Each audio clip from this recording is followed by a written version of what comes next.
Author and international trainer, Nicholas Hill. I'm referring to each step or making each step a question that the change planner needs to ask him or herself. Okay? Yeah. Because the question facilitates the thinking. By facilitating the thinking of the stakeholders, this is where you bring to light those very variables that I've just explained. So step number one is this, and again, this you can understand why it brings to light the subjectivity of the answers, and that is what is not. I'm going to write very quickly. What is not working properly? Yeah. Or you could say what is not perfect yet. The perfectionists, of course, are going to be asking this question. What is not working properly? Now, this is where you have to do your own internal analysis, and in order to be able to understand the nature of the functionality of the processes that are working well and not working well, what do you have to do? There's something that you have to do in that analysis, and you would know. Mr. Accountant,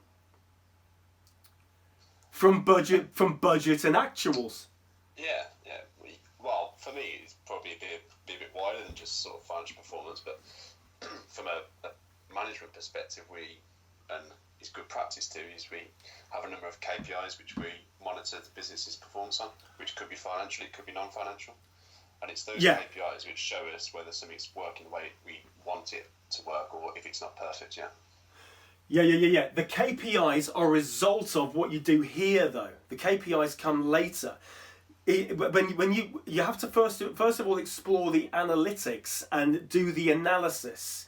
What's the analysis that the financial controller, okay, Walker, does when you do your actual versus your budget, or your actual versus your projection? Variance analysis, yeah. In your team meetings, this is where you'll have conversations now about all three of these things.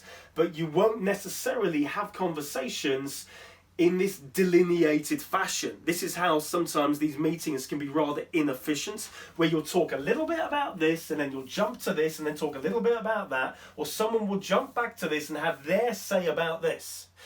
Yeah. A way of being able to be much more efficient with your team meeting, your change management team meetings, is to structure the communication where you go from one to another, to another, to another. So what is a strategy? Definition of a strategy is what? How we do what we do. So how do you get to, if your overall aim is something, your strategy is how you get there. Yes, good. Okay, another way of putting or defining strategy is a step-by-step process to achieve an end. Yeah. But it's step-by-step. It meaning that you would perform your activity in a prescribed set of sequenced steps, which means that you can't take out step number 4. If you take out step number 4 in a recipe, you're going to get a pancake and not a gatto. Yeah. Okay? So when we're talking about the hows, this is where we do the strategy within the strategy. So how do we change? And we're talking about now what we have to now do. So you're including the verbs. Mm-hmm. What do people need to do? What needs to be invested? Use a strategy, like I mentioned a moment ago, as a recipe. Yeah. It's not you're not going to be able to bake what you need to bake unless you do every single step. So a strategy is always a work in progress, which is what this is. So build on step number 5, because step number 5 builds on step number 4.